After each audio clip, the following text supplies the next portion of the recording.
Hey adventurers, today is going to be a video that I'm actually kind of surprised that I've never done, but I don't think I have. So here we go. This is top 10 fantasy series. I think part of the reason why I hadn't done it before is because I hadn't read 10 fantasy series, or I didn't feel like I had a good answer for my top 10 fantasy series, and this will inevitably change as I continue reading through more books. As you'll see when I get to the end of this list, I've got several other series that could be swapped in and out, some depending on what I feel like when I finish them, some just depending on how I feel at the time. But I had to write this list for a question actually on Captured in Words asked the question on his Discord, what are your top 10 favorite fantasy series? And I realized, I've never written that out. So I went through, and it's probably not perfect and it probably could be changed, but that's the fun of doing these, is there are things that can change and you can see your growth as a reader through these lists. So we'll get right into it. I think that I will start with number 10. You all know what my number 1 is going to be anyways, but I think I will start with number 10 at this time, and that is, if I can find it. So number 10 on my top 10 fantasy series list is The Wingfeather Saga by Andrew Peterson. This is a middle grade series. I read it last year and it still blew me away. It was the level of storytelling and magic and fantasy and everything that went into this story was so good. It really just blew me away with a lot of what it did. I can't say that it's my favorite because there's some things specifically in book 3 and book 4 that I didn't love. But books 1, book 2, and then the Wingfeather Tales, which is a collection of short stories set within the world of Era, those 3 completely blew me away, with book 3 and 4 of the Wingfeather Saga itself being really, really good. Just not perfect, some things that I didn't love. But anyways, I absolutely loved this series. I was not expecting to love it as much as I did. Number 9 I put as The Kane Chronicles by Rick Riordan. This is, I believe, the only Rick Riordan series on this list, and it's because it's my favorite of the Rick Riordan series. I really like Percy Jackson and the Olympians. I love as well as the Heroes of Olympus, both of those two. I love the focus on Greek and Roman mythology within those, more than I love the focus on Egyptian mythology. But the stories in the 3 Kane Chronicles books I feel were better written than any of the stories in those other 10 books, I think is what it is. So I think probably most people won't agree that this is the best series that he's written, but for me it's my favorite of them. Number 8 I have as Harry Potter. I've only read this series once, although I have read book 1 twice. I really enjoyed this series for what it did. I see a lot of influences from other fantasy or from classic fantasy I see a lot of other influences in this, but what it did so well, and it has become, obviously it's the cultural phenomenon that it is, but it's also just, you can see the influences that this series, that Harry Potter, is having on other series now. And I do really appreciate it. I did really enjoy the series as I read it, specifically book 5, 6, and 7. I loved those 3 probably the most of all of them. And that has to do with the level of maturity that the storytelling gains by that point. It's still very fun, still very Harry Potter-like, but it's also heavier. It's written for young adults, kids coming into adulthood, and I really appreciate that. Number 7 I have as the Lady Trent Memoirs, or the Memoirs of Lady Trent. I don't know exactly what it is. These are written by Marie Brennan. I love this series. I read book 1, 2, and 3 I think last year, and then book 4 and 5 this year or something like that. But I went into this series, I bought book 1 because I was like, oh, this is a cool title, A Natural History of Dragons. That's literally why I bought this book. It was at a bookstore that I wanted to support, and it was the one that caught my attention the most, so I bought it, and I was like, I don't know when I'm going to get to this, or if I ever do. But I read it, and I really just enjoyed the story that was being told, the simplicity of the story, I guess. It's not some massive epic fantasy tale. it is, but not specifically. Each book is a very self-contained story, just allows itself to be what it is, and then it goes on. But it's very fun, very light, very, I can't think of the phrase that I want, but it's just a really nice series, really enjoyable series to read. Book one, I would say the story gets better each book, but I prefer book one more than I prefer book two, I think. Something like that. But so my ranking of the series would probably be, let's see, bottom to top would be book two, book one, 3, 4, and 5. So in that order. Whatever the case though, I really enjoyed this series, and it's one that I know a lot of other people, I've been seeing a lot of other booktubers reading this series, and some people are disliking it, which is fine. Some people are loving it as much as I did. I really like the series. It definitely belongs on my top 10 list. Number 7 is debatable, but that's alright. Then, number 6 I have as Mistborn Era 2.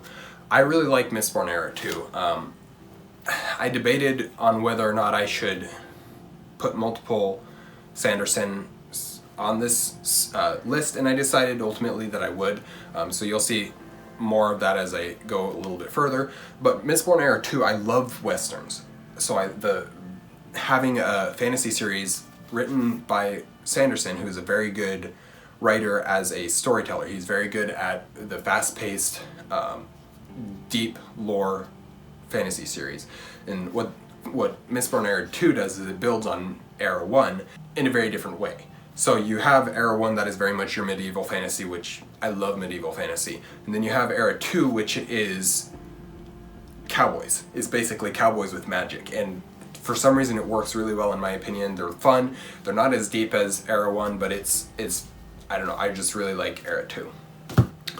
In the number 5 spot I have Stormlight Archive by Brandon Sanderson. So this is a series that it's not my favorite fantasy series of all time. I really like a lot of what it's doing. Book 1 and Book 2 are my favorite of the series so far. I think probably if I were to rank them in order of personal enjoyment, it would be 1, 2, 3, 4.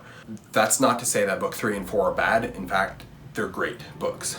I really love a lot of the stuff that happens in Book 4, the focus on science and music, and how that all plays into things in Book 4 is really cool to me. So there's a lot about this series that I really, really love, but it's also, for some reason, it just doesn't work as perfectly for me as it does for other people. Number 4 would be the Guardians of Ga'Hoole series. This series, for some reason, actually I know exactly what it is, it's because it's about owls, but I love owls. Owls are probably my favorite bird. I really like birds too, but owls specifically are probably my favorite bird. And so having a fantasy series about owls, it works so good. There's a whole lot of lore to this world. The books are all short. I mean, so it's a middle grade series. This is how many pages? It's like 200 pages. So the books are all super short. There's a spin-off series about wolves and maybe a spin-off series about horses, but I'm not entirely sure because I couldn't tell and I never read them. But there's a spin-off series about wolves that I enjoyed a lot of that as well. There's a spin-off series about Hoole himself that I don't know if I ever read all of, but the Guardians of Ga'Hoole specifically, that series, I read all of it and I loved it so much. The way that the world building worked, the way that the character interactions worked, and the magic. It just all, for some reason, this series really resonates with me, and I would love to reread it. Maybe I should get them on audiobook and listen to them all. That's a good idea. Maybe I'll do that. But anyways, I love the Guardians of Ga'Hoole series. Number 3, I have Redwall. And yes, I do believe that Redwall is a better series than Stormlight Archive. My personal opinion, of course, and there's a lot more variety in Stormlight Archive, but I enjoy Redwall more than I enjoy Stormlight Archive. Part of it's the size of the books. Redwall, the first book written in the world, is like 350 pages. So it's quite a bit. It's like a third, less than a third of the size of the Stormlight Archive books. But it's, for some reason, these stories have really resonated with me. I do love anthropomorphic fantasy. That meaning fantasy where the animals take on human characteristics. I do really like that. It doesn't always work, but for some reason this series, maybe it's because I read it as a kid growing up, so there's a nostalgia tied to it, but even as I've gone back and been rereading the series, it's been really good. It's held up, and it's sometimes better than I remembered it. The stories that are being told, the level of charm that is in these stories, and the themes and the characters, it's just so fun. The very soft, very limited magic that's in it, but how it still ties in and plays such a pivotal role in this series is so cool to me. So that leads to number, what is this, number 2? Yeah. Number 2 is Mistborn Erawan. Mistborn Erawan is my favorite Sanderson that I have read. Like I mentioned, I really like Era 2, I really like, what's it called? Stormlight Archive. But Mistborn Erawan, for some reason, works better for me than any of his other books. I really liked Elantris, I really liked Warbreaker, I really like Stormlight.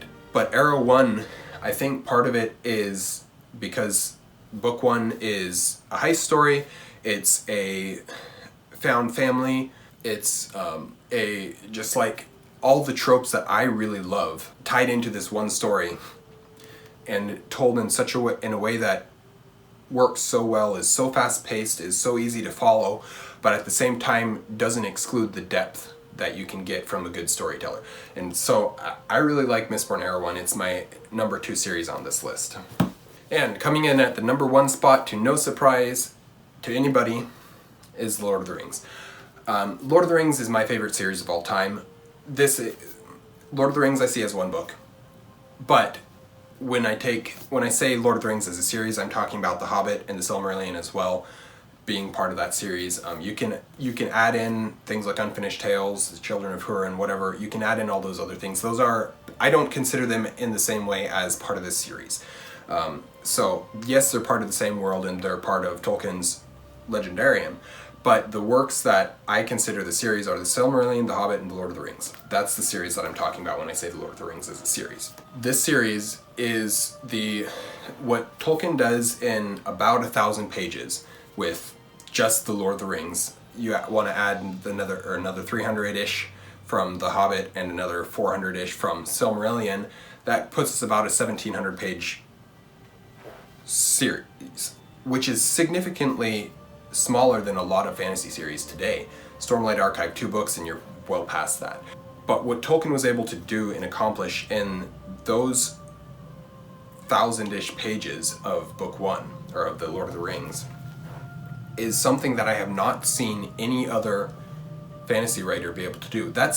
You can even exclude the appendices where you get so much more fleshed out of things like the relationship between Aragorn and Arwen, the history of the hobbits, the family trees, all that stuff. There's a whole lot that you can learn from the appendices of The Lord of the Rings. But if you just read The Lord of the Rings, The Fellowship of the Ring, The Two Towers, and The Return of the King, if you just read those 3 parts of this story, there is more accomplished in terms of world building, in terms of lore, in terms of every single thing that you can do than I have seen in any other series, specifically within that amount of page count. And it's so well done. The characters are so deep. There's so much to each of the characters, so many layers to each of them. Frodo, everybody likes to hate on Frodo because he fails. That's what makes him such a good character, though, is that he does fail, but he keeps going on. Same with character. Sam's a great character. Sam's the character who supports Frodo in everything that he can do in order for Frodo to complete his quest. Sam's there to help that along, and that's great. Sam's awesome. But Frodo is still just as much of a hero as Sam is. And then you look at characters like Aragorn, who is this king, this hidden royalty. It's not hidden from him. He knows who he is. But it's hidden from the rest of the world. He has to prove himself to the rest of the world that he is ready to be the king. You meet characters like Aragorn, or like Gimli and Legolas, and their friendship that develops between them, even though elves and dwarves hate each other as a general rule. It's not exactly the case, but as a general rule, they don't like each other.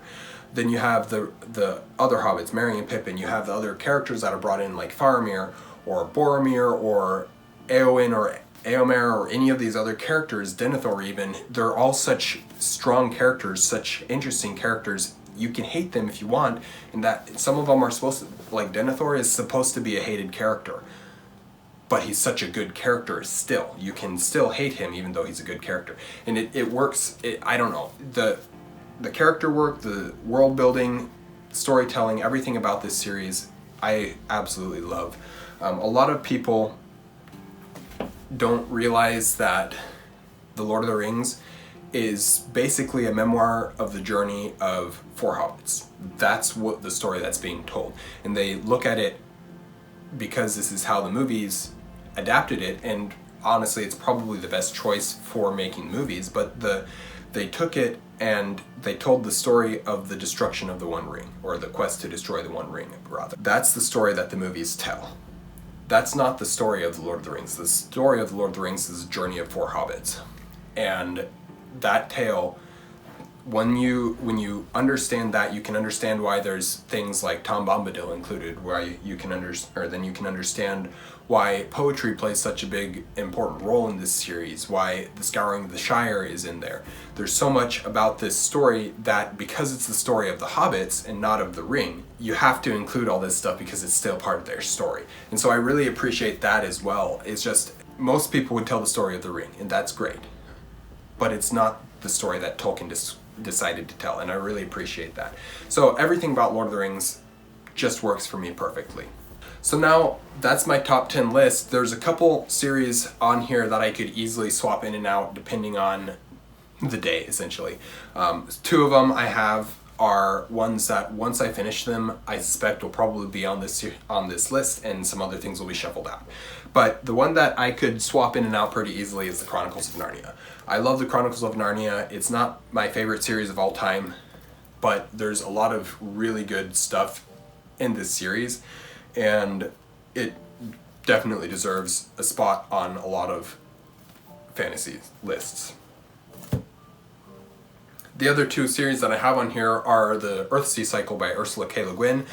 I've only read the first 3 books in the Earthsea Cycle, and I've loved them. They're so good. Those 3 books alone are well worth being on this list. I just want to wait until I'm a little bit further along in the series before I say, yeah, I'm going to put it on the list. And then the other series that I have on here is the Lightbringer series by Brent Weeks. I've really enjoyed the first 2 books. That's all that I've read so far. Book 1 basically is perfect. No. Book 1 was better, far better than I was expecting it to be, and it was told in a way that was clean, that was, it didn't gloss over the griminess of the world and of people, but it also did not hyper-focus on any of that. We didn't have to see that. Book 2 got a little bit more graphic in the things that it was showing, and I didn't need that. But at the same time, the story was still so good and the magic system was so cool that I can look past that. It takes my enjoyment down a little bit, but the story being told was still phenomenal. So all 3 of those series, the Chronicles of Narnia, the Earthsea Cycle, and Lightbringer, all 3 of those could be, and probably will be, on this list at some point in time. It just depends on if they're there when I make this video next. So that is my list of top 10 fantasy series, at least for the time being.